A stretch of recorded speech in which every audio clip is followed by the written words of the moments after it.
ভাই আমাদেরকে ফুচকা দাও। তুমি এখানে আজ 3 বছর ধরে তোমাকে পাগলের মতো খুঁজে বেড়াচ্ছি, তোমার কি আমার কথা একটুও মনে পড়েনি? আরে আরে এই কি করছেন আপনি? আপনার কথা আমি চিনিই নি। এসব তুমি কি বলছো? তুমি আমাকে চিনতে পারছো না? আমি তোমার সালমা। তুমি কেন আমার ভালোবাসা অস্বীকার করছো? সালমা? কোন সালমা? আমি সালমা বলে কাউকে চিনিনি।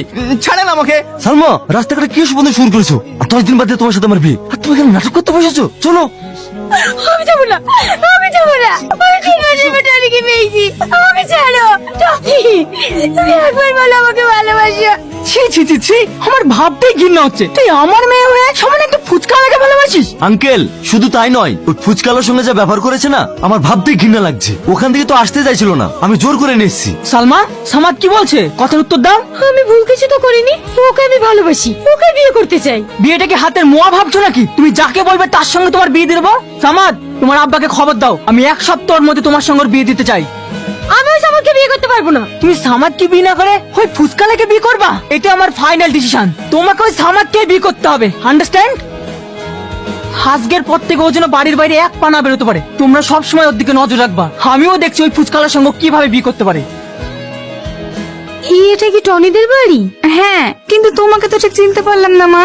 আমাকে আপনি চিনবেন না, আমি কলকাতা থেকে আসছি। টনি বাড়িতে আছে? হ্যাঁ আছে।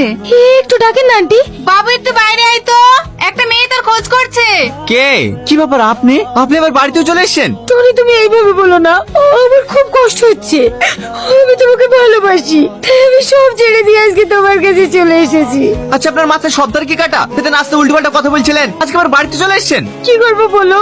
আমার আব্বা জোর করে অন্য ছেলের সাথে বিয়ে ঠিক করেছে। আমি তোমাকে ছেড়ে অন্য কাউকে বিয়ে করবো না। তুমি কি সত্যি আমাকে চিনতে পারছো না টনি? আবার সে চিনতে পারছো না? আরে আপনাকে আমি কবার বলবো, আপনাকে আমি চিনিনি।